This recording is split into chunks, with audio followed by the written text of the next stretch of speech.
Welcome back. We are talking Monetary Policy Committee decision, and we're discussing, to help us discuss this is Abraham Muthogo Kamau, who is the CEO of Miradi Capital. Abraham, welcome once again.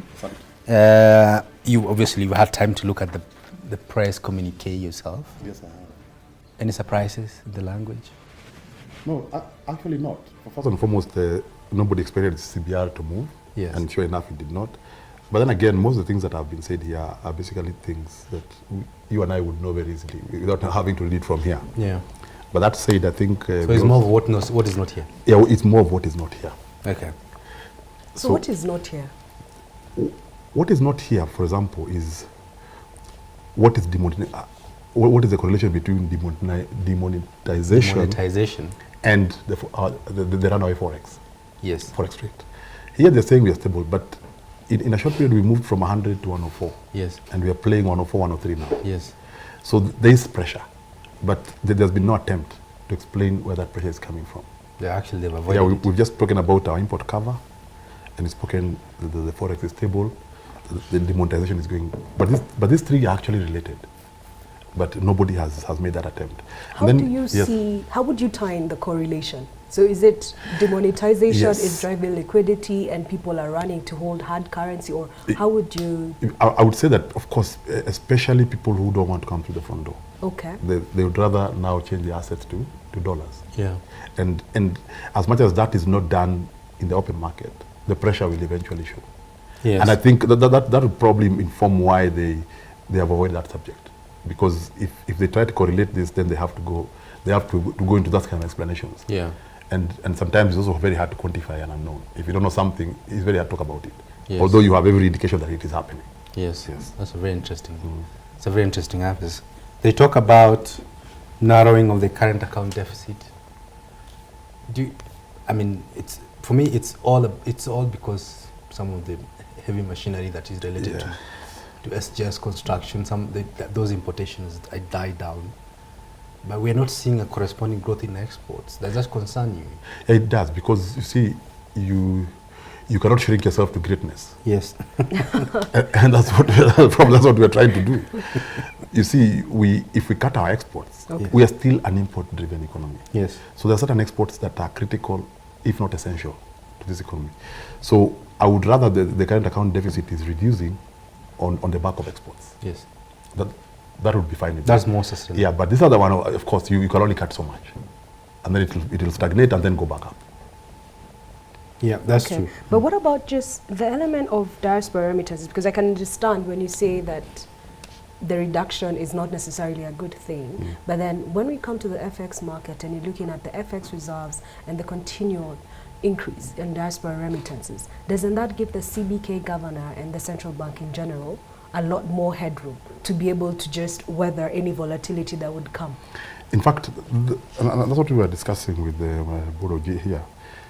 If you look carefully, I tend to think CBK is intervening. Yeah. In a small way. Yes. Yeah. Because and that's why they're able to hold it at 104, because the pressure is there. So in terms of the remittances coming, and you see we've got 6-month cover. Yes, so we're not short of forex. That's true. So we can we can put it at whatever we want. Yeah. So maybe CBK is okay with 104. Yeah. For now. But I think it's something they need to put a lead. Can 104 is a new level? We were so used to 100. Yeah, we were so used to 100. Maybe they want to correct it to 104. Yeah. Because I think they look comfortable, because making this kind of statement, and they've made it on the back of 104. Yeah. It's probably they're endorsing it. okay. Actually, they've recently brushed it off. Yes, it is what I'm saying. So to them, it's a non-issue. Yes, it's a non-issue. So if it's a non-issue, it means then at 104 it's okay. Okay. Yes. But let me go back to this issue. So I'm wondering, okay, maybe they're comfortable with 104, maybe they're not. And of course, there's the continued conversation that a weakness is inevitable. We just don't know at what point in time. From your own analysis, given that they have 6.2 months cover, diaspora remittances are increasing on a month-on-month basis, what would be the triggers that would actually cause a run on the FX? You see what would cause a run on the FX is one, towards especially the last few days. Okay. There'll be those who actually have legitimate money but have been sitting on it, and they will now start coming through the front door. Yeah. And and the demand for forex will go high. Again, and coupled with that, now, as you see now, we've just done our end of year budget. Yeah. So now we're going to the new year. So you'll start seeing again the imports going up. Yeah. And the first that will start getting depleted is this cover. Okay. Yeah.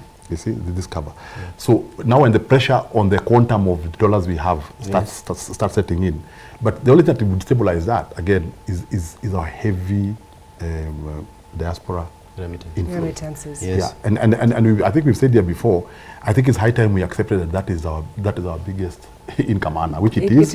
And start making labor export. Yes, and start making conscious decisions and policies to encourage and facilitate easier movement of that money. Because don't forget, even what they report is probably half that's of what official, actually comes. By the way. The unofficial channels also still. And you see, and how do we know that those unofficial ones are what are supporting us? Yes. You see, all those are unknowns. Yeah.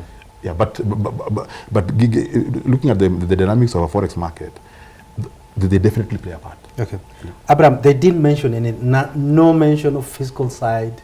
Yes. I mean, you know that is worrying because you see we have division of revenue bills. The standoff is still there. Mm-hmm. You see, and there lies the problem. MPC meets in a room without the fiscal guys. Yes. There's no fiscal guy in this room. Yes. Yes. So you see, they've done what they're supposed to be a representative from Treasury. Yes. So you see, but not with the fiscal strength that is needed. Yeah. So once they finish this, now the fiscal guys will also meet, or probably are meeting in another room without the benefit of this. Yeah. So if you have to put those two documents together, I think actually Treasury is represented at the MPC. Yeah, but do they really come? Yes, they do. It is represented, but you see, in here there's no fiscal element. Yes. Yes, maybe the decision doesn't have a fiscal element, but it's like saying they look at over 200 variables, but they don't track them. So maybe the question is to ask, what intervention can the MPC make with regards to fiscal? Because I know for sure Treasury sits in these meetings and they make their contribution. PS Muthogo. Either the PS or he will send somebody.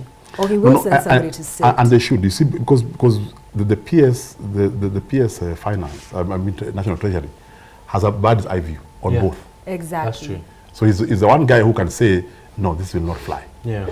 And you can, and when I was coming, I just saw there's a new circular again to have more austerity measures from head of civil service. Really? Yes. I just read when I was coming in. Okay. So there's a move towards that because it is a reality that we cannot continue the way we are doing business. Yes. Yes. But Abraham, do you think there's some element of fiscal side that concern you that MPC should have factored in? Are there things that you're worried on the other side? For me, on the fiscal side, especially, is on our spending discipline. Yeah. That's number one, but more importantly, the pending bills. Yes. You know, the pending bills is spoken as a global thing. Yeah. But the devil is in the details. Yes. Because even if we say it at the center that the bills be paid at the county, that does not trickle down. Even the pending bills at the National Treasury, they're very heavy, and that has impact because those are contingent liabilities that are sitting on us, waiting to spring. They can crystallize anytime. Yes. Okay. They mentioned average commercial banks liquidity at 50.6%. Yes. That means banks are keeping money themselves. You see, this 50 for every shilling, only half is lent. Yeah. So for every shilling, only 50 cents is lent. Yes. That's what it means here. Yes. Because you know this high liquidity, of course, is because bonds and bills, treasury bonds and bills count for liquidity. Yes. Yes. So that's why it's this high. But at the same time, even being that high, it means 50% goes to government and statutory requirements, and 50% goes to credit. I think that would be better. Yeah. Yeah. Because you don't forget the statutory liquidity ratio is 20%. 20%. Yeah. For every shilling they collect. So since there's a whole 30 cents that is going to government. Yeah. That is substantial. So you're not worried about this? No, I'm worried. I would rather because and if you look at today, the treasury, they're trying to push down. They're trying to push down their stock. Yeah. Because this is not healthy. Because again, banks are making profit, but what is the production in the economy? Mm-hmm. Zero productivity. Yeah. You see, you're just making money, but there's no productivity. It's lazy banking. Yeah, it's lazy banking, but Abraham, let me ask you just on the same. We keep talking about, like, yesterday we were discussing Central Bank of Nigeria. So what they have done to counter this is they have compelled the banks to have to increase the loan to deposit ratio to a minimum of 60%. So in a way they are forcing the banks to lend out. When you look at this MPC's statement and in your own analysis, what interventions would you think the CBK has available to them to actually force the hand in terms of extending credit, in spite of the fact that there's a rate cap? And not even that, let me add actually, now they even issued a new guideline. They told commercial banks that you cannot buy treasury securities for your own book. If you're bidding in the primary market, you need to show a pipeline of clients that...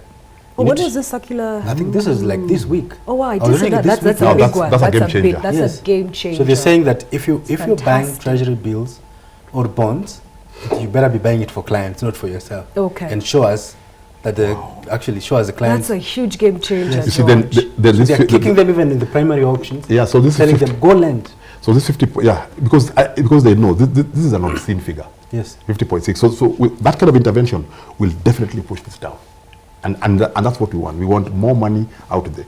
So coming back to the question you've asked about what interventions you can put in the market so that people lend more. There is no other way. We have to push the